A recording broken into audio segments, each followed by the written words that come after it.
RDC TV. O Rio Grande se conecta aqui.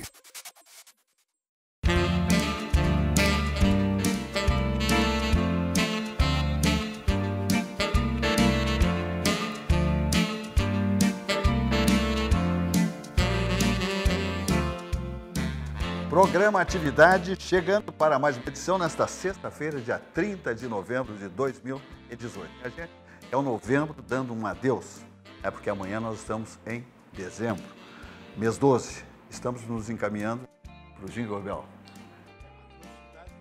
Olha, olha a velocidade do tempo. O tempo é ir para cá. Aproveite da melhor maneira que você puder, dentro de tudo que determinam as legislações. Mas, enfim, minha gente, olha a velocidade realmente que passou esse ano de 2018. Tivemos eleições, tantas situações complexas no país, corrupção, ações de justiça, a justiça aprontando. É lamentável, porque a justiça, o povo já não tem confiança no judiciário. Pode isso. O povo está tendo confiança agora, sabe quem? Nos militares. O presidente é um ex-militar, um capitão do Exército, e está cercado no seu ministério, seus grandes principais assessores, de militares. O que eu me congratulo, eu acho maravilhoso. Eu adoro a Verde Oliva, porque eles têm ordem, eles têm compromissos, eles têm uma série de coisas, são retos, enfim, Não se tem aí nenhuma notícia ruim de ninguém que o seu presidente eleito Bolsonaro está convidando para atuar com ele, da Verde Oliva, das Forças Armadas do Exército Brasileiro. Então é muito bom. E parece que está procurando gente competente para cada ministério. Já foi melhor, já algumas coisas. Ele queria diminuir o número de ministérios, não está conseguindo, porque tem que contemplar muitos partidos. Ele não fez composição partidária, ele é de um partido praticamente chamado até de Danico, mas está com uma boa turma lá na Câmara. Um dos pontos positivos, na minha opinião, do governo Bolsonaro, que não iniciou nessa fase de transição, é a escolha dos ministros. Olha, do ministro da Saúde ao ministro que vai fazer articulação política, ou que vai cuidar da casa ali, no palácio, junto com o Bolsonaro, é gente competente, de bom trato, sabe o que está falando. É uma surpresa para mim, porque exatamente por essas pressões das bancadas, a bancada evangélica, a bancada do campo, a bancada da bala, as bancadas temáticas e até as dos partidos, nanicos ou não.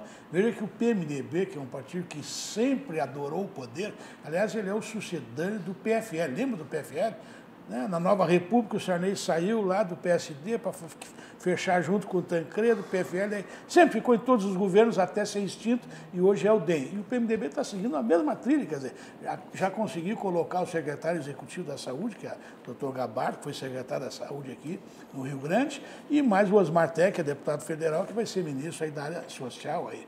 O que é bom, porque são bons quadros políticos. Agora, é preciso não ter a dependência das bancadas, que com raras exceções continuam fazendo aquele jogo da fisiologia, do troca-troca, do favorecimento, da má política, isto é, pressiona o governo para obter vantagem. Eu acho que o Bolsonaro está dando um recado. Inclusive as intervenções dele, e engraçado, sobre essa última prisão do governador do Rio, foi de uma independência, mas de uma coragem absoluta. Ele deu um recado, o Moro está aqui por causa disso, e a Lava Jato vai continuar. Isso é o melhor recado que nós podíamos ter, além da competência de alguns ministros, o Paulo Guedes na área da economia, que nós podíamos ter desse governo que vai iniciar em 1º de janeiro. Perfeito. Então, isso aí mais ou menos está muito bem encaminhado, esse elenco que monta aí Jair Bolsonaro, o Messias Bolsonaro, que está aí deixando a nação brasileira, diríamos assim, tranquila. Está com uma grande expectativa de que a coisa vai melhorar mesmo.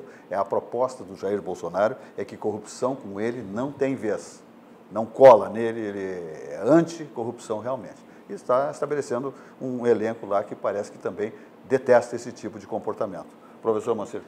E independentemente desse fato que às vezes se analisa, há militares no governo, não há militares no governo, vamos pegar só um parâmetro muito simplesinho. Pega o currículo menos expressivo de qualquer um dos ministros nomeados agora pelo Bolsonaro e ele é superior à soma de todos os currículos de todos os ministros de Dilma ou de Lula. É gente competente, ocupando o cargo. Aliás, eu estou dizendo uma obviedade, porque se eu pegar o currículo de alguém indicado agora pelo Bolsonaro, eu vou ter um número positivo. E se eu somar os governos Lula e Dilma, possivelmente o resultado dessa adição será um número negativo. E como qualquer positivo é maior do que qualquer negativo, existe uma obviedade. Porque terrorista não serve para ministério. Não, então, criticando o Bolsonaro por ter nomeado militares, é a Câmara 11 aqui, né? Por ter nomeado militares, e o próprio Bolsonaro respondeu o seguinte: o Lula e a Dilma nomearam corruptos e terroristas e ninguém disse nada. Isso pode. Palavras do Bolsonaro. Disse, mas espera um pouquinho. Excetuando o Henrique Meirelles, que tem um currículo respeitável, tu soma todo mundo e não dá a primeira folha do currículo do general Heleno. O general Heleno, que é segurança institucional, né? Eu tive o privilégio de assistir uma palestra com ele. Ele é brilhante. Ele é brilhante, ele conhece o Brasil como ninguém. Aliás, vou te dizer, se somar todos os camaradas que passaram pelo governo Lula, não conhece 10% de Brasil do que conhece o general Heleno. Respeitabilíssimo ele na questão internacional, porque Também. foi o chefe da missão lá. Os americanos o têm em melhor conta pela chefia, pelo comando que ele exerceu lá no Haiti. Lá no Haiti. E ele também foi adido militar do Brasil na França. Ele fala 5 idiomas. É impressionante. Então o Bolsonaro está montando um time de profissionais e colocando cada profissional na sua área. Então, assim, ele não está colocando uma bailarina no Ministério da Defesa. São militares preparados. O próprio Mourão é altamente preparado. É poliglota, o homem é internacional. Eu vi dando uma entrevista em inglês para uma emissora. Ele é altamente... É surpreendente, E né? fala sorrindo. Ele é um homem do bem. É de alta segurança a sua fala, viu? Não, e mais, o governo Bolsonaro está se aliando, ou pelo menos se aproximando, dos Estados Unidos. Agora, o governo falido se aproximou de Cuba falida e da Venezuela falida e da Coreia do Norte falida. Não, falida então, não, tentando até recuperar, porque mandava muito dinheiro para lá. Distribuiu o nosso dinheiro para essas ditaduras. Né? Mas, pelo amor de Deus, se tu está procurando um sócio, tu vai procurar um falido ou tu vai procurar alguém bem sucedido? Procura as aves das tuas plumagens. Sim, a Venezuela que vai tão bem com a sua democracia bolivariana, que agora recebe ajuda internacional da ONU para matar a fome dos seus habitantes. E é isso que queriam para cá. Não, e vale lembrar, 10 milhões de dólares. O senhor Lula, felizmente cumprindo pena, não sei até quando, ele disse o seguinte para o Chávez, que o Hugo Chávez deu um banho de democracia na Venezuela. Ele disse isso, eu ouvi, não estou inventando nada. Então, uma ditadura sangrenta como é a Venezuela, o senhor Lula considera que é um banho de democracia. Aliás, como ele considera Cuba também, uma ditadura que mata, que nem se sabe quantos mata, porque muitos morrem ali fugindo, comidos por tubarões, etc. Tal, mas é tão bom ali que mais da metade da população de Cuba fugiu para Miami. Mas esses são os parceiros daqueles que vão saindo agora, aos poucos. Né? Aliás, há outros, né? Outros críticos do governo, outras estrelas que criticam a direita, etc. e tal, criticaram o Bolsonaro, cujos filhos estudam onde? Lá no núcleo capitalista. Ele não, e moram onde? Lá nos bandidos capitalistas. Sim, podiam se mudar para Havana. É verdade. O Bajares foge. Tudo que se disse até agora aqui, eu concordo em gênero, número e grau, acho que é absoluta verdade, nos dá esperança, né, de que a partir de 1º de janeiro nós vamos ter um novo Brasil.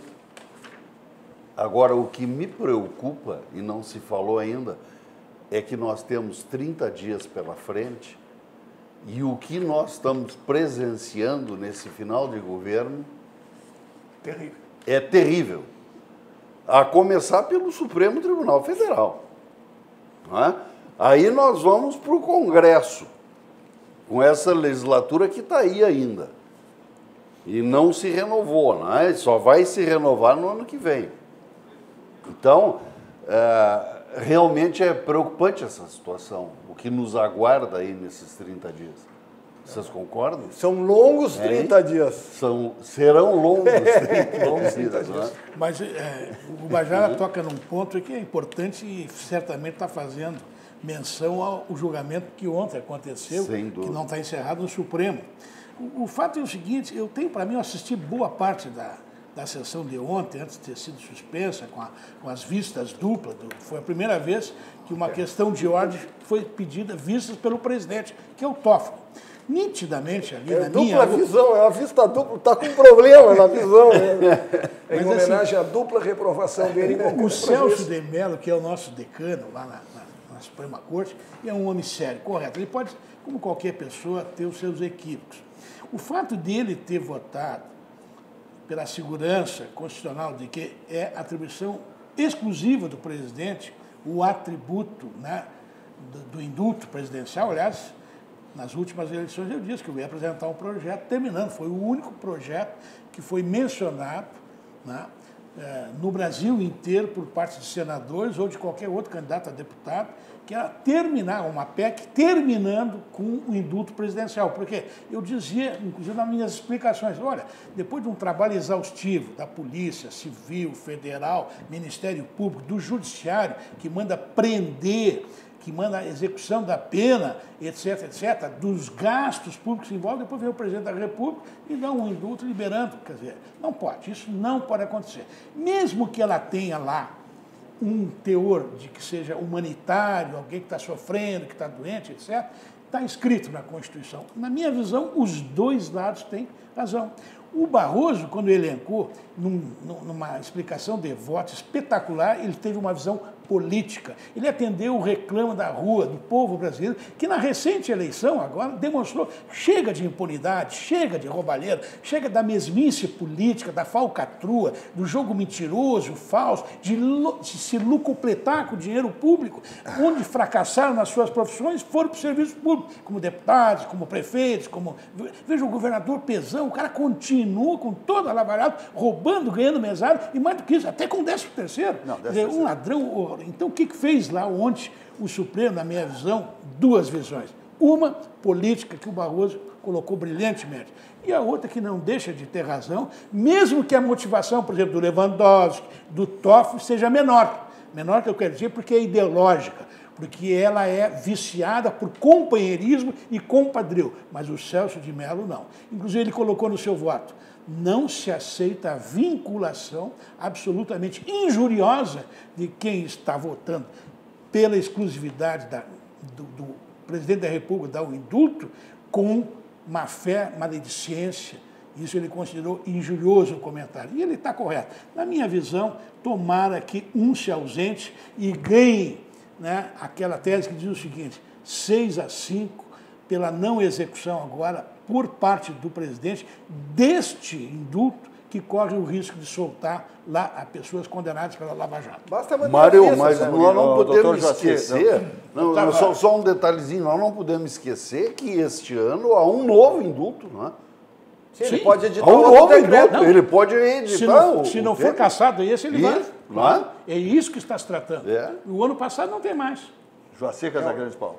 Estava escutando com atenção aqui os colegas, amigos de mesa, e está chegando à seguinte conclusão: que esse indulto, mesmo que ele seja constitucional, que seja abraçado pela Constituição, ele vai trazer uma série de problemas gravíssimos, porque, lendo o que dizia o doutor Dallagnol, que é o homem da equipe de Moro, diz que vai enfraquecer demais a Lava Jato. E eu acho que realmente vai, e isso é uma excrescência, uma aberração dentro do nosso país. Outra coisa que me chamou a atenção, eu estava lendo esses dias, quando o Lula foi interpelado pela doutora Gabriele Hart, que ele disse: nunca foi tão fácil ser ladrão aqui no Brasil. Para mim, isso foi um inconsciente dele que falou, e que, nessa sua asserção, ele estava se constituindo, por exemplo, ele estava se condenando a si próprio, ele estava se tornando um réu confesso. Não sei o que a banca aqui aceita, o que acha. O senhor é um psiquiatra, ato falho. É isso aí. Para mim foi um ato falho, realmente. Então eu achei que isso é uma aberração e nós estamos assim caminhando para um terreno muito perigoso. Embora se diga, não, mas tem que ter até dezembro de 2017, pelo menos, já cumprido 20% da pena, que não vai abranger o Lula, porque o Lula só tem 5%, mas, como disse o doutor ali também, quer dizer que agora vão ter novas... Vão submeter... O que tem que mudar, doutor Joaci, é a lei. Agora, nós não podemos achar que a Constituição está errada e não vamos cumpri-la. A Constituição tem que ser cumprida. Agora, quando existe essa excrescência do indulto, o que tem que ter? Tem que ter uma PEC, tem que pedir para esses novos deputados, ou para os atuais, ou para os senadores atuais, para os novos, doutor Paim, o senhor foi reeleito aí, vamos lá, faça uma PEC, o senhor é contra isso aí, faça uma PEC, não é? Faça uma PEC para votar o fim do indulto presidencial. Agora está na Constituição. O que nós não podemos é desacreditar da Suprema Corte que está zelando pela Constituição naquilo que está expresso. O indulto existe e é uma prerrogativa do presidente da República. Mas, doutor, o que está faltando, por exemplo, para que haja uma emenda constitucional? Um deputado que proponha. E que se revogue. Um deputado que proponha e uma Câmara e um Congresso que queira votar. Mas enquanto não tiver um deputado igual o meu irmão aqui, Mário, quer dizer, a situação vai correr assim. Não, mas o Supremo é o guardião da Constituição. E a Raposa deveria ser. Não, eu queria chegar justamente na questão da Constituição. O problema está na Constituição. Não adianta uma PEC. Nós precisamos uma chuva de PECs. Ah, bom. Porque começa pelos 59 mil com foro privilegiado, que é uma aberração, entendeu? E por aí tu pode ir embora. Direito adquirido, isso é outro absurdo. Isso não tem estabilidade, isso não existe nas democracias. Aposentadorias. Então, tem a reforma da Previdência, mas, meu Deus do céu, nós vamos precisar de uma enxurrada. Vai ter que ter um dilúvio de PECs para consertar a Constituição, entre outras esta, né? Porque é evidente que a decisão do Supremo ontem era assim, é constitucional ou não é? É isso. E é constitucional, mas por que é? Porque alguém colocou na lei. Quem? O legislador, que montou uma Constituição para que ele, legislador, nunca fosse preso. Lógico. Pronto. Então esse é o que é o problema. Quer dizer, agora nós temos que esperar que o novo Congresso, entendeu, providencie um dilúvio de PECs para consertar, começando pelo fim do foro privilegiado. Começa por aí. Fala, Bajano. O doutor Mário, com muita propriedade, falava do Supremo, que é o guardião da Constituição. Mário, deveria, não é? Deveria. Nós temos com todo respeito. Deveria ser o guardião da Constituição. Mas o que nós estamos assistindo do Supremo mas é só naquilo que não está na Constituição. Aquilo que o Congresso foi omisso nas leis ordinárias e que não está previsto na Constituição, o Supremo tem decidido. Mas o Supremo era para decidir as questões constitucionais. Não, para isso ele foi criado, não é? As dúvidas. As dúvidas, isso. Mas hoje, ladrão de galinha vai responder, não é? Vai ter proteção. Mas o Supremo tem, inclusive, legislado. E houve um caso até que, lamentavelmente, o Celso de Mello participou de conceder um recurso do Supremo ao próprio Supremo, no caso de Dirceu, um Supremo que a gente já sabe qual vai ser o voto de cada um, porque o voto é mais de comprometimento político. Eu, francamente, não confio no Supremo. Não, e tem, tem um outro detalhe, que é os embargos infringentes que foram aceitos, que era o que tu está lembrando, né? Que foram aceitos no caso do mensalão, né? E que aí, numa nova votação, chegaram à conclusão que não havia crime de quadrilha. Como? Mas vem cá, tinham 20 e tantos caras. Mas não chega a 20 para formar uma quadrilha? Este é o erro que o professor Moacir cita, na minha visão, só para colocar isso que eu acho que é importante. O outro erro é a indicação política dos ministros do Supremo, porque daí estabelece uma cumplicidade, um conluio, um compadrio. Quer dizer, veja assim, o Lewandowski, porque veja bem, o Celso de Mello pode se equivocar, mas é um homem sério. O Lewandowski é um pilantra. O Toffoli é um militante do PT.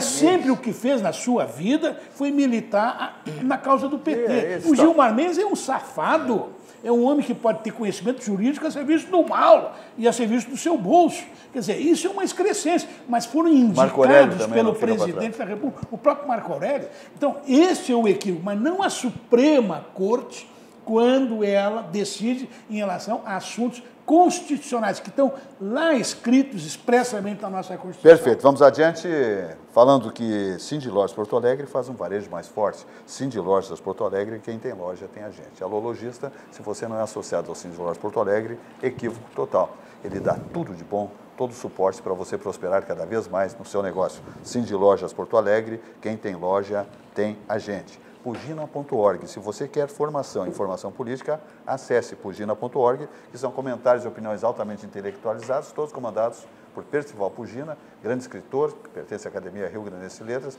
também pertence à nossa bancada. Ok? Então, tudo isso de maneira altamente qualificada. Site, blog, texto e imagens ilustrados, portanto. Tudo isso comandado por Percival Pugina. Sua sede pede saúde, pede o melhor, pede Sucos Petri, a bebida de todas as estações. Laranja, uva, 100% natural, sem adição de água ou açúcar. Não tem conservantes. É o suco mais consumido, portanto, mais vendido. Sucos Petri, sua sede pede saúde, pede Sucos Petri, a bebida de todas as estações. Barranco, subindo ou descendo a Protásio, ponto de encontro. As delícias gastronômicas da capital dos gaúchos, está ali no Barranco, subindo ou descendo a Protásio, que tem ali tudo à sua disposição, né? Assadores, cozinheiros, garçons, manobristas, aquela dupla encantadora, Chiquinho Tasca, Elcio Furini, todos com aquele propósito exclusivo de que você passe ali momentos inesquecíveis no Barranco ou Barranquinho, subindo ou descendo a Protásio. Vamos adiante ainda dizendo que luminária, iluminação técnica e decorativa. É um negócio fantástico, né? É a luz em todos os sentidos. Todas as tendências mais modernas nesses equipamentos de iluminação técnica ou decorativa estão lá na Luminária, nas suas duas lojas maravilhosas, com atendimento espetacular, altamente profissional e qualificado. Luminária Iluminação Técnica e Decorativa, endereços Quintino Bocaiúva 877, Venceslau Escobar 2150. Telefones 3019-6877, 3268-2999. O e-mail é luminaria@luminaria.com.br. Faça um projeto altamente elaborado, seja residencial ou comercial, as linhas mais desejadas estão desfilando lá na Luminária, as linhas em iluminação, as mais desejadas estão exatamente lá. Vamos adiante dizendo que Vidrobox Blindex, a qualidade do vidro está aqui, líder no segmento vidreiro desde 1971, é absolutamente campeã. Tudo em vidros para a construção civil passa pela Vidrobox Blindex. Telefone Vidrobox Blindex, 3302-4343, site vidrobox.com.br. Pensou em vidros para a construção civil? Tudo passa por Vidrobox Blindex. A qualidade do vidro está aqui, líder no segmento vidreiro desde 1971. Auxiliadora Predial, simplificar a sua vida é o nosso melhor objetivo. É uma das maiores administradoras de condomínios do país, competência absoluta, é PhD, atuando em São Paulo, com uma grande sede e conquistando cada vez mais a confiança dos paulistas em administração de imóveis, compra e venda de imóveis também. Tem a sua sede matriz aqui em Porto Alegre. Telefones da Auxiliadora Predial, aqui em Porto Alegre, 3216-6100, e lá em São Paulo é o 11 2348 4000, auxiliadorapredial.com.br. Vamos falar do nosso banco, o Grande Banco do Sul, que é o banco que resolve a vida de todos os gaúchos, né? É o grande parceiro na economia, no bolso dos gaúchos, né? Quer evoluir? Banrisul. Tem dificuldade financeira? Banrisul está aí para resolver o problema ou a evolução de todos nós gaúchos. É o nosso banco, o Grande Banco do Sul. Dá uma olhada. Banco bom não tira seu sono, faz você sonhar. Banrisul Prev é o produto mais indicado para você complementar sua renda e não depender apenas da Previdência Social. Os planos são acessíveis, com taxa de carregamento zero. A sucessão é direta, sem necessidade de inventário e tem possibilidade de benefício fiscal de até 12%. Você tem um sonho? Procure uma agência do Banrisul. A gente acredita que ele pode virar realidade.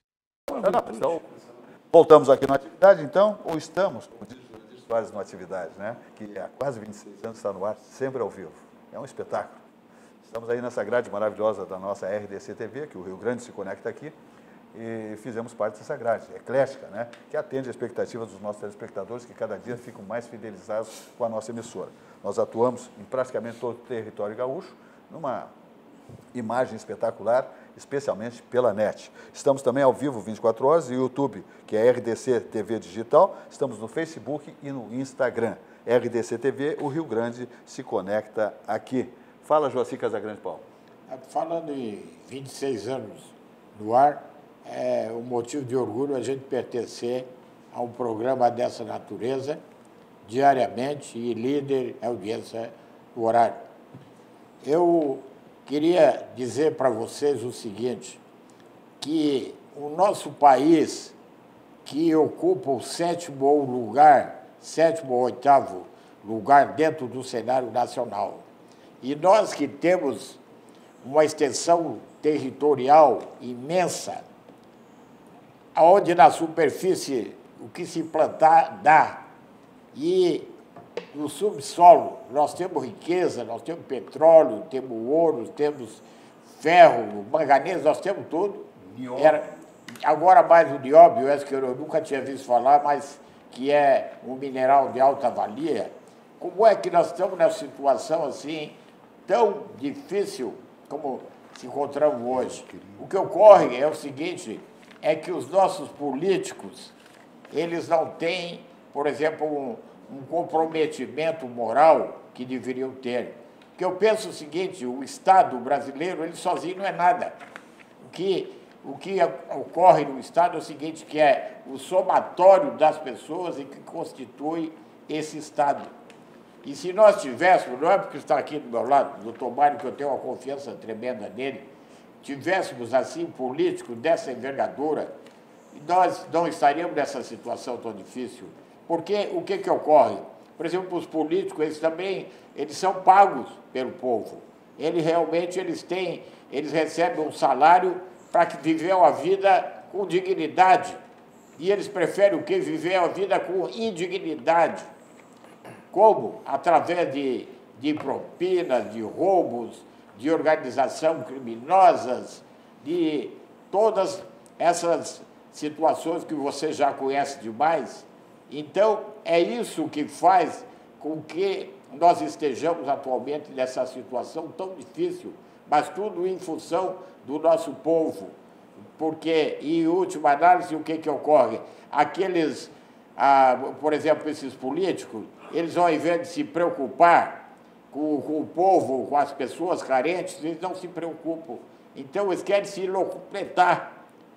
Fundamentalmente, para eles, é o seguinte, eles querem cada vez se locupletar mais. E eles não se conscientizam, talvez até se conscientizem, que o que eles estão roubando, estão colocando os bancos no estrangeiro, ou colocando aqui, ali, na mão de parentes, tudo, eles estão tirando do nosso povo, principalmente os mais carentes. Estão fazendo o que falte. Falta educação, falta a saúde, falta a segurança, falta tudo isso. Por quê? Em função dessa roubalheira. Então, nós vamos ter que ter gente de moral. Por isso que eu acho que, atualmente, nós que temos, já se observa, através de Bolsonaro, colocando uma série de militares. O militar, no meu entendimento, é o homem disciplinado, é o homem correto. Jamais se ouviu dizer que eles participassem de propinas ou de roubos, ou de algo assim que fosse não aceito pela opinião brasileira, perfeito, pelas pessoas de moral. É por isso que está ocorrendo isso. E eu queria agradecer, se me permite, as palavras elogiosas, que eu não sou merecedor, do meu colega e amigo, absolutamente, não apoiado, que se deve muito mais à sua generosidade de caráter. E quero lembrar aqui, em cima do nosso programa, que tem essa audiência fantástica, com 26 anos, que eu vi alguns dias atrás, aqui num debate na nossa emissora, na rede digital de comunicação aqui, sobre o Mais Médicos. Tive um belo debate aqui com um colega médico, evidentemente que defendia, no contraponto democrático, a presença, a permanência dos cubanos aqui, e eu me lembro que eu fiz um repto na presença do mediador e dos nossos telespectadores, dizendo o seguinte, olha, eu não tenho nenhuma dúvida que no Brasil de hoje, sem esse viés ideológico, os médicos brasileiros, especialmente os recém-formados, vão aderir em massa a esse programa, não vai ter falta de vaga nenhuma. Aliás, nós vamos suplantar isso aí na primeira semana, e não deu outra. Nós tivemos já 11 mil, quer dizer, foram embora já 7 mil e tantos cubanos, todos eles com medo. Aliás, tem que ter a CPI do Mais Médicos, que tem que terminar e ser mais saúde. E eu gostei muito, e eu queria terminar esse comentário, da entrevista do futuro ministro da Saúde. Ele disse o seguinte, tem que ter um plano de cargos e salários, porque, veja bem, o Mais Médico do PT, para favorecer Cuba, além de tirar o salário dos cubanos e mandar para a Revolução Cubana, para a ditadura cubana, fazia o seguinte, quer dizer, o cubano vinha aqui por uma tarefa ideológica e com a família lá em Cuba. O médico brasileiro precisa ter um incentivo para permanecer. Ele aderiu à inscrição, mas é preciso ter um plano de cargo e salário. Para que esse médico, daqui a 5 anos, daqui a 10, daqui a 15, volte para uma média cidade, para um centro grande, e isso possa ser renovado. E eu dei uma ideia, mandei até por WhatsApp, junto com o nosso governador eleito, Eduardo Leite, exatamente para a equipe de transição, dizendo o seguinte, olha, peguem os médicos egressos das universidades públicas, os médicos que deixaram para prestar o seu serviço militar com alistamento para depois, os médicos que estão fazendo residências em serviços públicos e põem uma taxa de permanência de no mínimo 5 anos em cidades onde seja necessária a presença dos médicos. Isso vai ser um sucesso e eu gostei da entrevista do médico esse, que é deputado federal, vai ser o ministro da Saúde e ele se comprometeu com um plano de cargos em saúde. Aí não precisamos importar agentes ideológicos para prestar assistência médica na população. E se me permite complementar, porque eu estou aqui na presença de 2 médicos, e eu já fiz a defesa dos médicos aqui num outro programa, né, que era mentira do PT que os médicos não queriam trabalhar. Porque eu conheço diversos médicos que queriam participar e nunca tinha vaga para eles. Isso. Só tinha vaga para os petistas, quer dizer, para os cubanos, né, que nem médicos eram, a maioria. A maioria não era nem médico, não se sabe quem era médico e quem não era. Era menos médico. Não é? E tem outro detalhe, que eu soube de um cubano que de fato era médico, se submeteu ao Revalida e foi aprovado.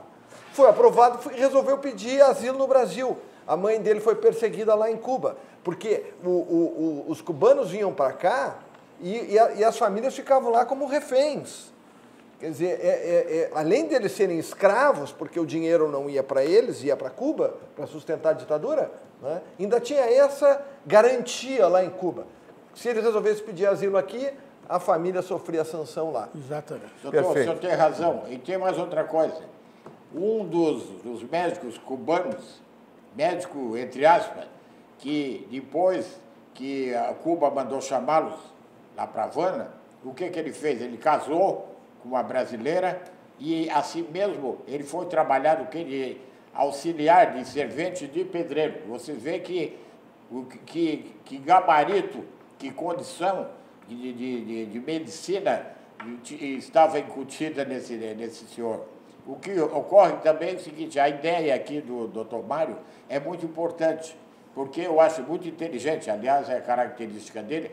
Por exemplo, aquele médico que faz a faculdade pública, ele está fazendo essa faculdade pública por quê? Porque o povo brasileiro é que está pagando para ele. O povo brasileiro é que está ajudando ele a se formar. Então, ele deve uma contribuição a esse povo.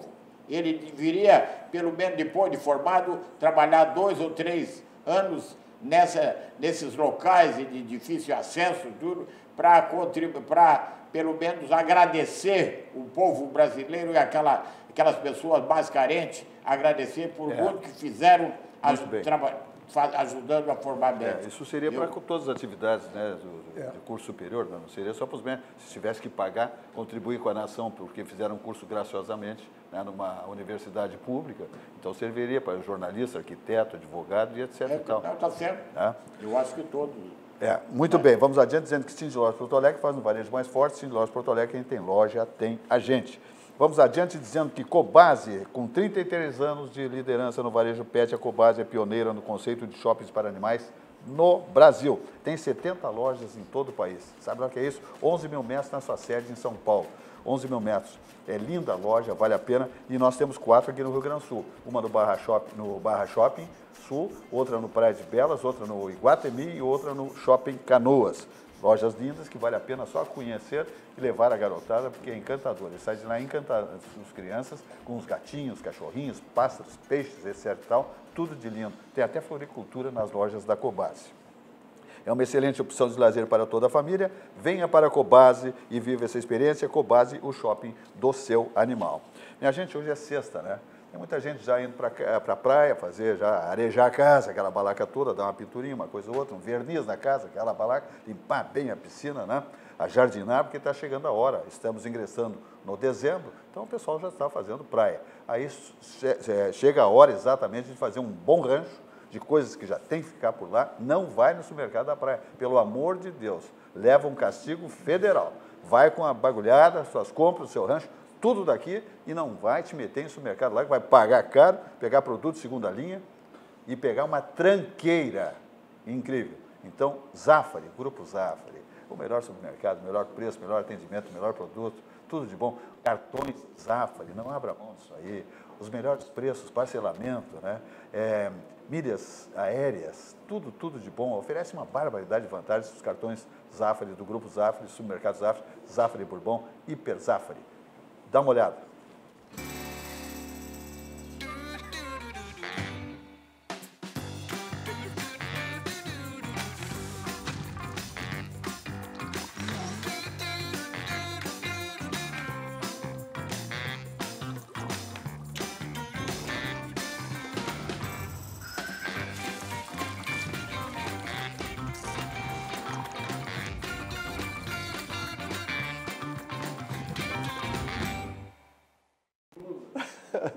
Vamos adiante, então, falando aqui com o meu amigo professor Moacir. Pois é, complementando, eu estou de pleno acordo com a ideia do Dr. Mário, uma ideia que, além de ser uma ideia muito boa, às vezes as ideias são boas no plano teórico, na física acontece isso, mas na hora de realizar não é possível. Não, mas é uma ideia plenamente factível, é realizável. Além do que, se pode fazer também um tipo de plano de carreira para os médicos. E a grande mentira do PT é que os médicos brasileiros não queriam. Com um salário de 11.500, que é o que se gastava com o médico cubano, óbvio, não é o que ele recebia.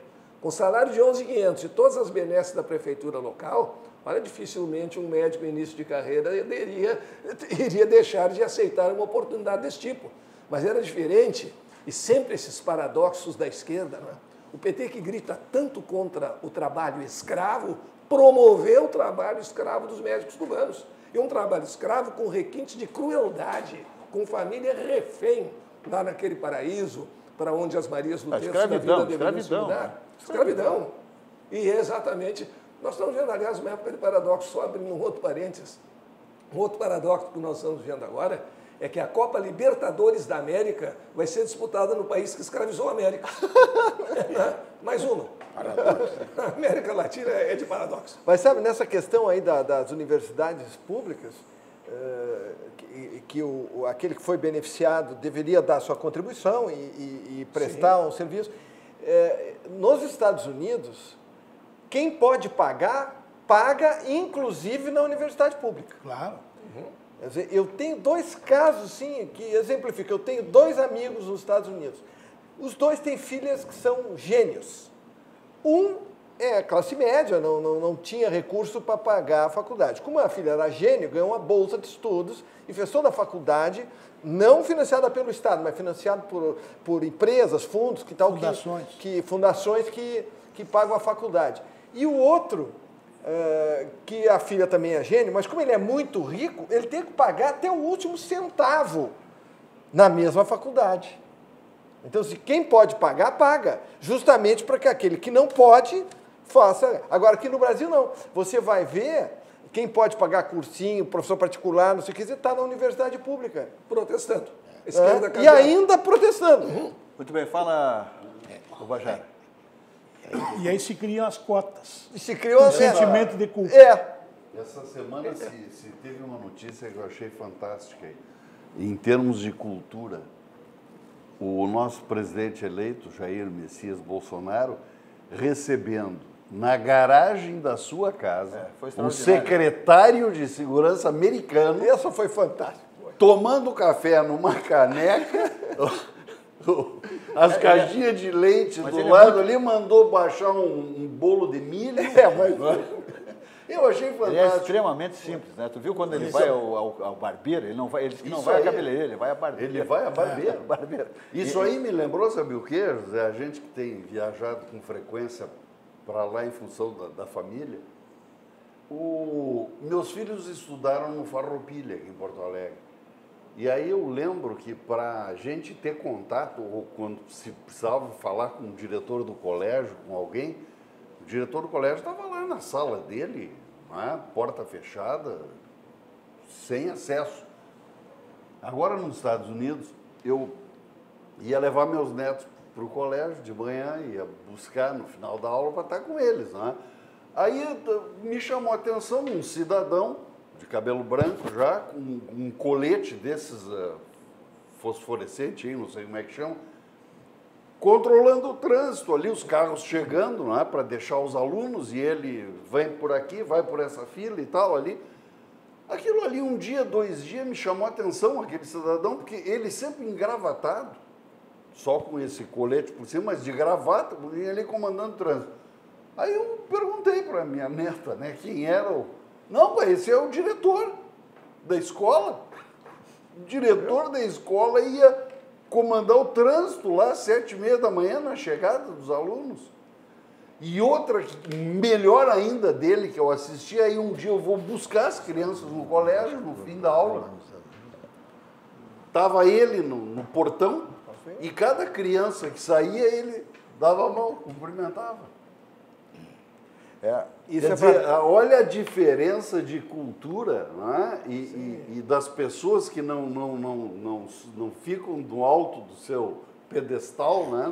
Em função do cargo que ocupam, e se nivelam com o povo todo. É que lá a cidadania é importante. É importante, quer dizer, isso aí dá um grau de importância, não é, para o aluno, para os pais dos alunos, para todo mundo, essa convivência, né? E o Bolsonaro nos deu um exemplo fantástico. Eu ainda queria complementar isso que diz o doutor Bajara, que eu também escutei que o próprio Bolsonaro, depois de servir àquela autoridade americana, ele ainda não teve garçom, nem nada, ele serviu de garçom para essa autoridade americana. E a turma de esquerda disse, não sei o quê, deveria ter outra condição para receber essa autoridade americana. E um disse o seguinte, no tempo da Dilma, quando o Papa Francisco foi empossado como Papa, a Dilma saiu aqui no Brasil com 53 pessoas juntos e alugaram, parece, 17 ou 27 automóveis lá em Roma. Você vê a diferença, quer dizer, da pessoal de esquerda e pessoal da direita. Uma situação assim, totalmente diferente. E o que mais me chamou a atenção, agora, não fazendo a comparação com a Dilma, porque daí é uma excrescência, né? A Dilmanta, como alguns chamam aí, aliás, com muita razão, o Lula, que é um líder, né? Que também, aliás, esse aí não tinha nenhumas luzes, porque se critica o Bolsonaro, e até com justa razão, que ele não é um homem de muitas luzes, mas como ele é simples e sincero, até nos seus equívocos. Aí, comparando com o Lula mentia desbragadamente, iludia, fazia discurso no mesmo dia em um local dizendo A, mudava o cenário e dizia B, com aquela cara de pau que, fazendo barba, ficava cheio de serragem. Quer dizer, olha que a diferença. Um é simples e sincero. Outro não tem luzes, como o Lula, que dizia que estudar era uma vergonha e que não precisava, e era mentiroso, demagogo e ladrão. Veja a diferença. Para ser simples, não precisa ser culto.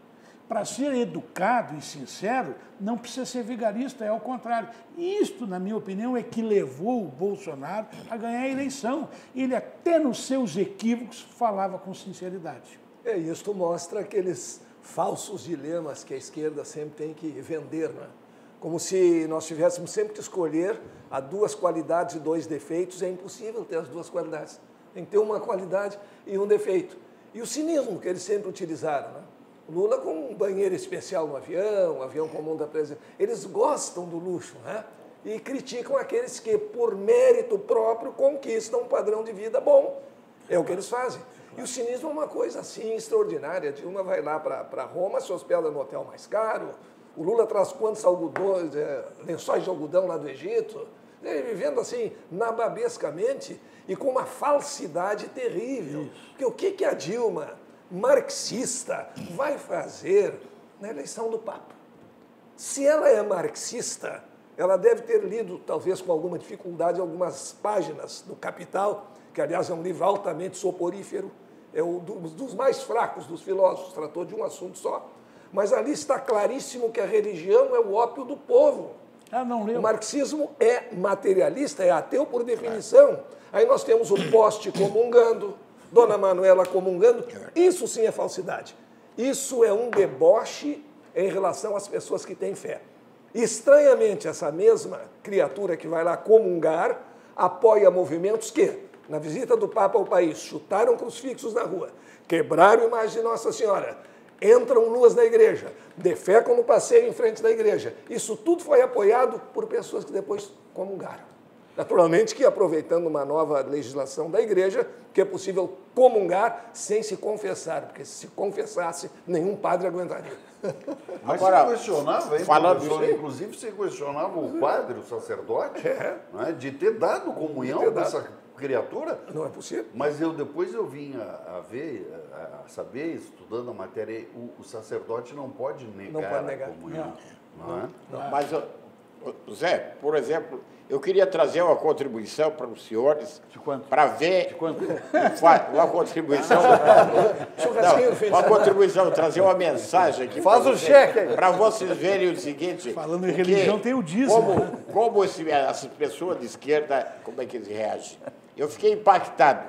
Chegou uma enfermeira no hospital onde eu trabalho, chegou ela de esquerda, aí ela chegou e me disse o seguinte: doutor, o senhor viu que armação fizeram com o Bolsonaro? Mas que armação? Aquilo tudo ali foi armação, ninguém deu facada nele, e o senhor veio, eu não vi sair uma gota de sangue, doutor, e botaram um pano branco em cima dele para não mostrar. Mas vocês veem o seguinte, que fanatismo, que seita, eu fiquei impactado, eu fiquei sem... Acabaste ficando internado. Eu não sabia o que eu ia dizer, eu só pensei... Tinha que internar ela. Dizer, não pode assistir os teus pacientes lá. Não, mas aí que eu disse o seguinte, para ver, a gente fica impactado, eu olhei bem para o olho dela assim, eu disse, mas como é que pode a pessoa pensar desse sentido? Que é para vocês verem como é que é o pessoal de esquerda, e eles não se conformam de ter sido derrotado, e eles estão sempre procurando coisa para procurar denegrir a vitória do Bolsonaro, que ele é isso e aquilo, mas essa da facada aí, então isso me derrubou. Tinha um deputado do PT aqui, o Frei Geraldo Nogueira, que dizia que os transgênicos é que causavam a AIDS. Lembra disso? Mas olha, esse condenado por lavagem de dinheiro e corrupção e não sei mais quantas coisas, que está cumprindo pena lá em Curitiba, né? Ele sofre de alguma espécie de psicopatia. Sim. Né?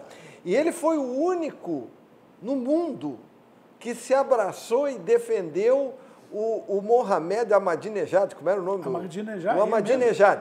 Quer dizer, o Ahmadinejad, eu estava nos Estados Unidos, tinha uma convenção da ONU e tinha um outdoor do tamanho de um edifício, assim, do Ahmadinejad, com um letreiro assim, "You are not welcome here", ou seja, você não é bem-vindo aqui, porque ele vinha para a convenção da ONU. Bom, o cara era rejeitado por todos, inclusive pelo povo iraniano, porque ele acabou derrubado. Lá o Ayatollah colocou outro no lugar dele. E concorreu à reeleição e perdeu. Perdeu. Então nem o povo iraniano apoiava o cara. Só um sujeito apoiou o Ahmadinejad no mundo. Lula. O sujeito está preso hoje. É verdade. Então vamos falar um pouquinho do CIE, que é referência nacional, o Centro Integrado de Empresa e Escola. Ele é referência nacional pela sua estrutura, organização, gestão, tudo de bom que oferece o nosso CIE-RS. É espetacular. A sua gestão é incrível, né?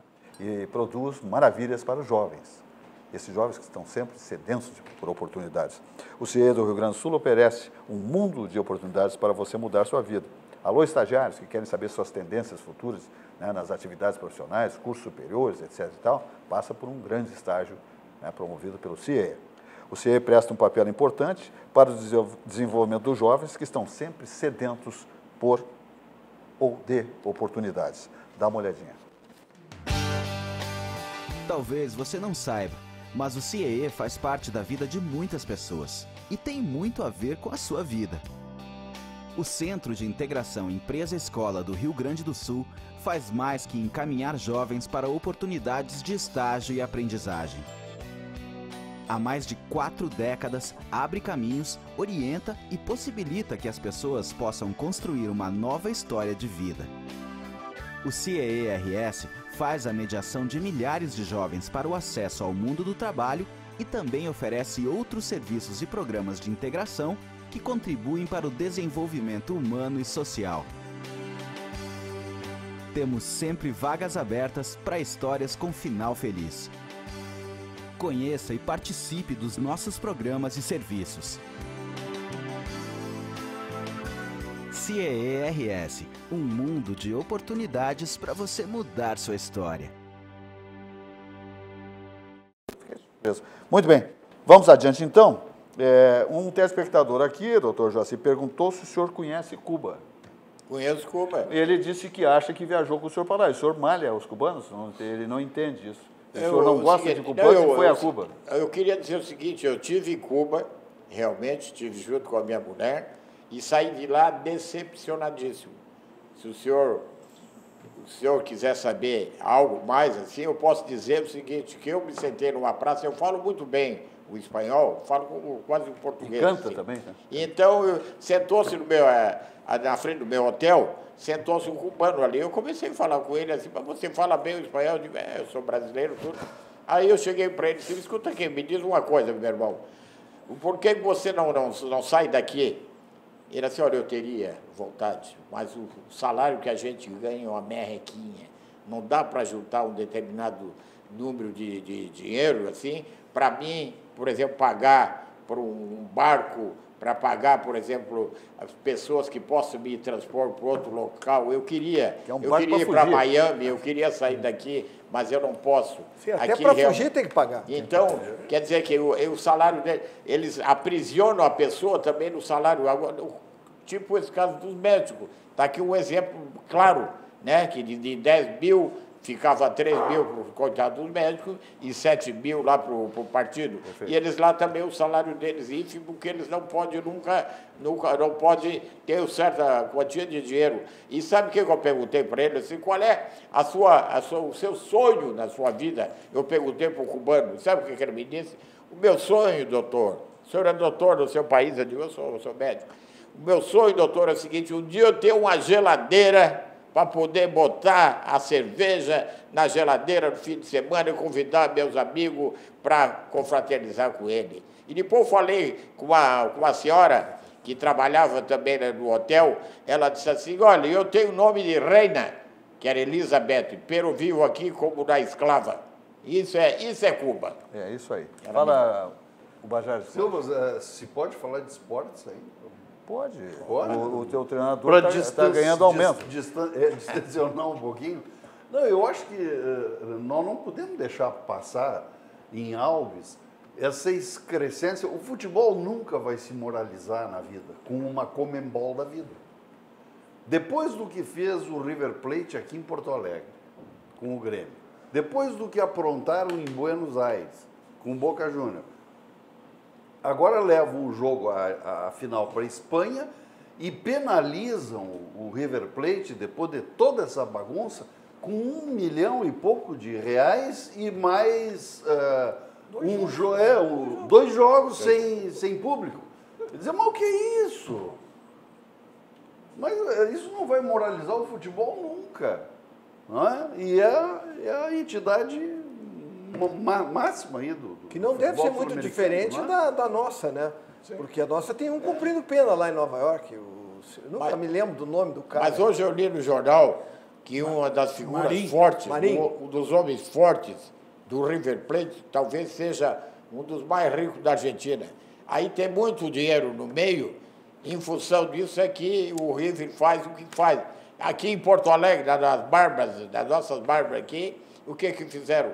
O técnico saiu, foi no vestiário, fez uma série de coisas condenadas, de atitudes condenadas pela Comembol. E ficou por isso mesmo. Agora o Boca ia jogar lá no Monumental de Nunes, agrediram os jogadores do Boca e o ônibus e tudo, e ficou por isso todo mesmo. Mundo sabia o Grêmio que pediu. Ia acontecer. Todo mundo sabia que ia acontecer. O Grêmio pediu também que o jogo fosse anulado, nem deram confiança. A mesma coisa pediu o Boca.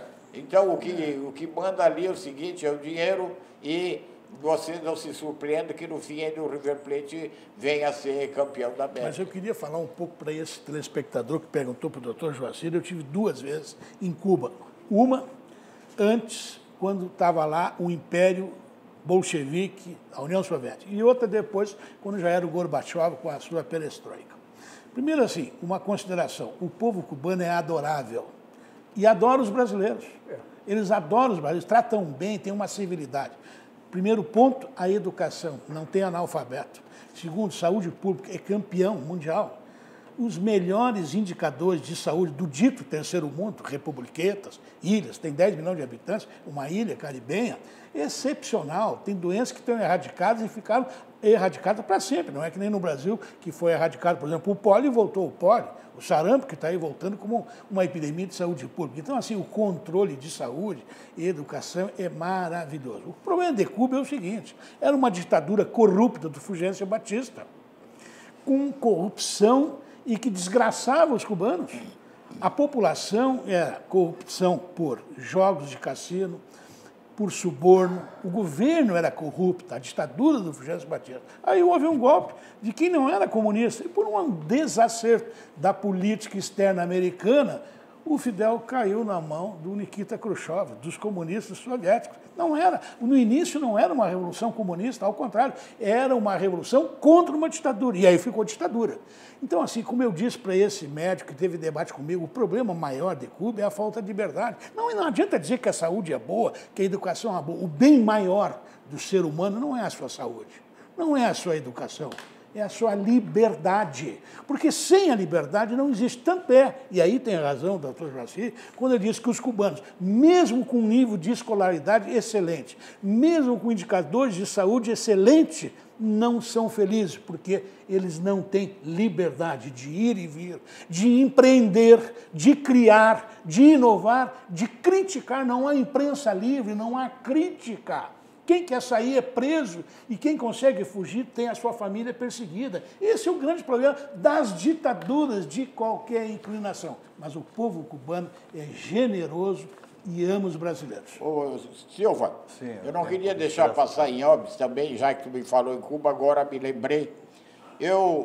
Quando eu estava lá em Cuba, em Varadeiro, na praia deles, praia maravilhosa, porque tudo que tem de bom lá, eles fazem o quê? Eles fazem o seguinte, utilizam como turismo para trazer dinheiro para Cuba, para o partido. Isso não é errado. E eu estive no hotel lá e tinha uma senhora, uma negrona, que ficou muito minha amiga. Eles gostam muito do brasileiro. Ela chegou e falou para mim, o senhor é brasileiro? Eu digo, sou. Que eu brincava, contava uma piada, fala bem. Aí ela chegou e queria dizer uma coisa para o senhor. O que era? Eu tenho um filhinho que ele tem 6 anos de idade. Esse menino, quando a seleção brasileira entra em campo, meu filho fica louco, doutor. Ele corre para um lado, para outro. Quando toca o hino nacional, vem o gurizinho cubano. É o que ele falou. Aí, e as novelas também? As novelas também, gosto também lá, né, quando eu fabrico o charuto. Né? O meu filho, quando entra a seleção brasileira, com aquela camisa amarela, ele grita, Brasil, Brasil, corre para um lado, para outro, porque nós aqui em Cuba, doutor, nós aqui não temos futebol. Consegue a Cuba, o receituário. Aí a mãe dele diz, meu filho fica louco quando no momentinho. Então isso aqui não dá um Rivotril para começar. Louco de felicidade, né? O menino fica louco de felicidade. Ela disse assim, vamos começar com a dose. Eu queria pedir uma coisa para o senhor, doutor. Dá para o senhor mandar uma camisa da seleção brasileira para o meu filhinho de 6 anos? Eu digo, mas claro que dá. Quando cheguei aqui no Brasil, peguei o endereço tudo direitinho, mandei para Cuba. Mas será que chegou na mão do menino? Não, está com o filho, está com o velho Raul. O maior Por isso sonho. que, como disse o meu doutor aqui, a melhor coisa do mundo é a liberdade, você ser livre.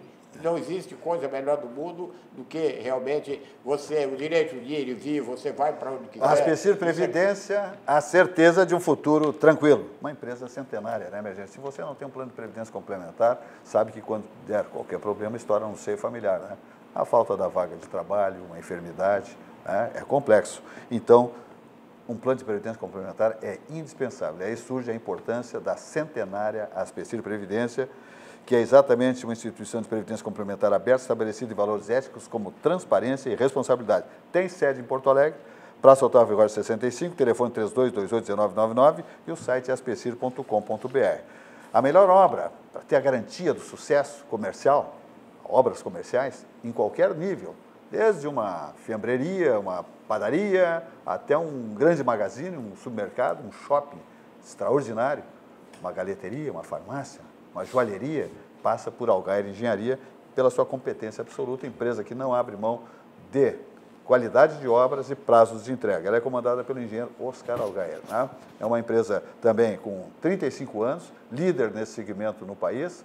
Ela atua especialmente de São Paulo para baixo, ela domina esse mercado. Então, as grandes lojas, lindas, maravilhosas, magazines, supermercados, shoppings, são obras de sucesso porque são feitas pela Allgaier Engenharia. Então, Magazine Luiza, Kamikaze, Lojas Renner, tá? Coco Bambu, isso aí tudo é hamburgueria do Grêmio. Olha só, o doutor Allgaier, lá, o nosso engenheiro, ele de Grêmio ele não tem nada, mas ele gosta de fazer uma hamburgueria tricolor, porque negócio, né, doutor Allgaier? Mas, enfim... Paga bem e é bonito, né? É, bonito, é uma obra mais fácil de fazer, entende? Claro. Os profissionais trabalham com mais boa vontade numa obra dessa. Mas, muito bem, então é isso aí. Olha aí, o supermercado Hípica Zona Sul, né? Zafari, né? Zafari Zona Sul, Zafari Hípica, melhor dito, pertencente ao grupo Zafari, evidentemente, é de uma plástica singular, é uma das lojas mais novas, né, da rede do grupo Zafari. Muito bem, é isso aí. Tem a sua sede em Porto Alegre, na Vila Cabrita 393, telefone 3339-1250 e o site allgaier.com.br. Muito bem, estamos aqui com mais 10 minutos de programa. Fala, o Bajares Foge. Desculpa, professor, já vai o professor em seguida. O professor... Da vaga para o professor. Complementar um detalhezinho de Cuba, também estive lá, concordo com a simpatia do povo, com a beleza das praias, mas há outro aspecto, miséria. O salário mínimo deles não existe. Existem as diplotiendas e as Intur, que são lugares onde só os turistas, só com passaporte se compra. Então, aqueles que trabalham com turismo, algumas charretes de passeio, como em Varadeiro, ou nos táxis, eles pedem ao turista que vá lá e compre alguma coisa para eles, porque eles não conseguem comprar. Dizem que essas lojas são de parentes de Dom Fidel. As tiendas. Não sei. As tiendas, a diplotienda e as Intur são somente para isso. E também os restaurantes como a Bodeguita del Medio, que é famosa, e a Floridita, onde tem um poema do Hemingway. Não entra quem não tem passaporte ou quem tem licença especial do governo cubano. E mais de uma vez, na praça, estávamos sentados ali, eu e a minha mulher, além de querer saber fim de novela, porque eles notavam que era brasileiro, eles pediam coisas como, por exemplo, fósforo. E diziam, não é para vício, é para acender o fogão em casa, porque nós não conseguimos comprar nem isso. Toda a madeira está sendo usada em construção de hotéis grandes nas ilhas, como Caio Largo, onde também só vai com passaporte cubano, só vai lá se for para trabalhar. E eles estão, além da perda da liberdade, sofrendo fome, que é característico das ditaduras. E o centro, e onde também existiam grandes farmácias e o bairro das casas das embaixadas, é um cenário de guerra, tá abandonado e demolido. E a mesma coisa se diga da educação de Cuba, que é um faz de conta. Na verdade, o que existe em Cuba é uma doutrinação. Eu tenho muitos amigos cubanos, que eu vou seguido para Miami. Um dos meus amigos mais antigos é cubano, fugiu de Cuba com 9 anos, porque o pai dele tinha condições e conseguiu que ele e a irmã com 7, ele com 9, fugisse de Cuba. E ele se tornou milionário nos Estados Unidos e hoje ele ajuda cubanos. Como eu vou seguido na casa dele, sempre tem um cubano desesperado que fugiu daquela maravilha, da saúde maravilhosa, que não tem nada de bom. Não sei quando foi a última vez que tu estivesse lá, mas a saúde de Cuba não vale nada. Hugo Chaves que o diga. Sim, tanto que a escola veio para cá, então. Sim, o nível desses médicos tão bons lá. Que o diga. E a educação de Cuba, que fazem muita propaganda, é igual a que estão aplicando aqui no Brasil. É uma doutrinação para transformar em militantes os inocentes. Então, as mães, para evitar que os filhos sejam robotizados, ou lobotomizados, elas se atiram no mar naquelas balsas para tentar chegar nos Estados Unidos e ganhar asilo. Cuba é um desastre, entendeu? Então, toda vez que aparece o assunto Cuba, eu me lembro desse meu amigo e das histórias que eu ouço há mais de 40 anos. Entendeu? Já tu fosse em Cuba? Não fui e não vou, porque eu não vou dar $1 para aqueles comunistas sem vergonha. Ainda que eu goste do povo cubano, porque um dos meus melhores amigos é cubano. Claro. Entendeu? Não, eu conheço também alguns cubanos que foram para Miami, quando eu fui dos Estados Unidos, da Carolina do Norte, aliás, um que também é próximo. Fugiu de Cuba também com 8 anos. Em 1959, ele, na minha idade, eu sou de 50, ele é 49, ele é de 51. E é meu amigo até hoje, mora na Carolina do Norte também, é um empresário de sucesso lá. Mas o fato é o seguinte, tem cubano que tem ódio dos que ficaram. E tem cubano que ama a liberdade, como eu amo a liberdade. Eu não abro mão da liberdade por nada. Por isso que eu fui contra aquilo que chamam de movimento militar, ou cívico-militar de 64. Eu me lembro dos melhores anos da minha vida, foi embaixo da ditadura. Porque quando é ditadura, tu fecha o Congresso, tu termina a liberdade de reunião, tu termina partido político, tu termina a eleição, a gente não votava para prefeito, para governador, para presidente da República, isso é ditadura. Então, o que eu quero colocar é o seguinte, como médico, indicadores de saúde. Quem fala, vice-candidato, para ti, que a educação e a saúde em Cuba é ruim, não conhece a epidemiologia. Me desculpe, não conhece. Uma coisa é criticar o governo fascino, ditatorial, autoritário e criminoso dos irmãos Castro. As atrocidades contra a humanidade que foram cometidas e são cometidas pelo regime cubano. Agora, outra coisa é olhar cientificamente para os indicadores educacionais e os educadores da epidemiologia no tocante à saúde. Aí não vale ideologia, nem para cá e nem para lá. É bom senso e obedecer à ciência. Doutor Mário, discordo, mas respeito. Isso que o senhor falou me suscitou o seguinte. Todo mundo fala, não, porque a ditadura militar, que aqui foi horrível, isso e aquilo. Eu estava me lembrando agora o seguinte, vocês se lembram que aquele presidente, na época da ditadura, o que ele disse? Ame-o ou deixe-o. Tinha liberdade do povo. Quer dizer, se você não está contente com o Brasil, você saia fora. Não tinha liberdade, você não podia votar. Pois é. E outra coisa, mas e lá em Cuba o que ocorre? Se você quer fugir, se você quer fugir mas tá errado daquele regime, você é levado ao paredão, eles te matam. Nós estamos concordando. Para ver que realmente aqui, mesmo naquela época que falavam que era a ditadura militar, não é. E agora estamos falando... Só um pouquinho. Tu estava aqui no Brasil naquela época. Eu estava, claro. Tu é um pouquinho mais velho do que eu, e eu sei disso, tu também sabe. Isso, ditadura. Fecharam o Congresso, cansaram o mandato, não tinha eleição. Certo. E teve gente presa. Teve colega meu na faculdade que foi preso, pelo amor de Deus. Teve um alemão que era médico aqui que sumiu, nunca mais viu. Talvez é alguma coisa. Por que ele foi preso? Hein? Por que ele foi preso? Não, só um pouquinho. Eu não fui preso. Nem eu. Eu também não fui. Eu era estudante também na mesma época. Eu era estudante também. Eu era aluno do Moacir, né? Eu era aluno do Moacir também, fiquei solto. E olha, eu saí e fui para os Estados Unidos. Tem gente agora no governo do Lula também, e da Dilma, que ficou mais rico ainda. Aliás, o próprio Lula. Teve empresário aqui no Rio Grande do Sul que votou, arrumou dinheiro para Dilma e para o Lula. Nem por isso eu vou absolvê-los, me desculpem. A alienação e se aproveitar do momento político é uma coisa. Ter medo é outra coisa. Agora, ter consciência de que um Congresso livre, que as eleições, mesmo que equivocadamente o povo eleja maus governantes, é o único caminho. Como dizia Churchill, a democracia é o pior, menos todos os outros.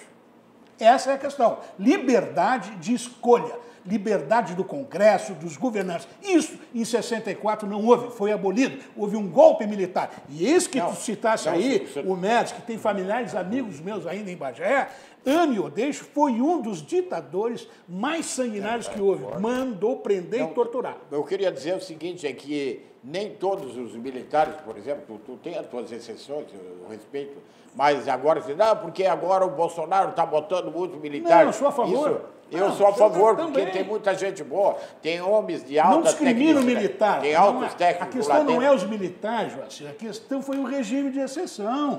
Veja bem, o João Goulart, que tinha isso ou que tinha aquilo, era o vice-presidente da República, o Michel era o da Dilma.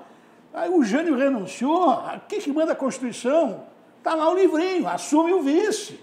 Tiraram o vice, que era o presidente eleito, junto, aliás, na época, não era que nem agora da Dilma, que votaram no presidente e no vice. Tanto é que o João Goulart não era da chapa do Jânio Quadros, ele era do Henrique Teixeira Lott, que era um general candidato do PTB e do PSD nacional. E assumiu por um tempo o Jango. Chegou a assumir. O Jango sumiu de 61 a 64. Agora, a Venezuela... Fazendo um parlamentarismo. Depois veio uma negociação. O plebiscito que tirou. Se não fosse o regime militar, a Venezuela, comparada com o Brasil, seria um paraíso hoje. Se não fosse o regime militar. Porque o objetivo... Não, o que houve foi uma contra-revolução. Nós temos os comunistas queriam transformar o Brasil em Cuba. Isso é um fato histórico. Alguns. Bom, Um monte deles. E aí o que aconteceu? Houve uma contra-revolução. Eu me lembro que eu fui com a minha mãe doar ouro pelo bem do Brasil, lá, entendeu? Mas porque foi depois. o povo deu ouro apoiou pro Brasil, a revolução. foi depois. Não. O Deu ouro apoiou. pro Brasil foi em 66. O golpe foi em 64. Me perdoa, Cardiota. A história é isso. Não. O de ouro para o Brasil foi em 1966. O golpe foi em 64. O golpe foi em 64. O de ouro já foi no regime. Mas falando disso, lembrei um detalhe, quando eu fui a Cuba, eu voltei com uma juíza de trabalho de São Paulo, estavam julgando um cidadão lá, ela até levou a filha para o hotel para poder comer, fazer 3 refeições por dia, que havia furtado 1 quilo de arroz de uma cooperativa, porque a filha estava com leucemia e tinha que tomar só aquela papinha de arroz e tal, e já a justiça ia mandando condenar, e ela queria assistir, não deixou assistir o julgamento, etc. Mas o detalhe que me chamou a atenção, que ela me falou que teve um filho que foi para o hospital e para ir ao hospital tinha que levar os lençóis de casa. Não sei se ela mentiu ou se está faltando lençol no hospital. Essa história é conhecida. Vários cubanos já me contaram essa história. É verdade. Fala, Bajara. Só para encerrar, o fechamento. Só o fechamento que está na hora. A minha grande expectativa é que o Bolsonaro mantenha a decisão de acabar com o Ministério do Trabalho. Essa é a minha grande expectativa. Vai ser um ministério a menos e um ministério que não faz nada. É demodê até, porque foi criado para CLT. Hoje ele não tem... Ele quer acabar com o Roberto Jefferson, então tá. Não, com todos os últimos ministros, que foram corruptos, tirando os do PDT corrupto, o corrupto PTB do Roberto Jefferson, a filha que não conseguiu assumir, a Cristiane. O do Solidariedade, aquele também. O do Solidariedade, o Paulinho da Força Sindical, tudo corrupto. Eles vendiam licença para sindicato? É isso. Isso, mas vide os últimos ministros. Safados e corruptos. Safados, todos de esquerda, todos do PT. O Lupe não é de esquerda, o Lupe é um safado oportunista. É, isso aí. Safado e oportunista. Pelo menos, vamos respeitar alguma esquerda que eu divirjo, mas não é vala comum, né? E o pior é a mentira que eles espalham, porque eles dizem o seguinte, não vai haver um Ministério do Trabalho, ou seja, estão acabando com a Justiça do Trabalho e com a Lei Trabalhista. Não tem nada que Muito nada a ver. Minha gente, vamos embora. Bom final de semana para todos. Álcool e volante são inimigos mortais. Segunda-feira, todos nos seus postos, seus clubes classificados aí, né, para a Copa Libertadores 2019. O Grêmio Internacional o Internacional já está no G4, o Grêmio vai chegar no G4, passando pelo Corinthians, e fica tudo 0-0. Ok? Então, vai e volte. Álcool e volante são inimigos mortais. Até segunda, mais uma edição do nosso programa Atividade. Até lá.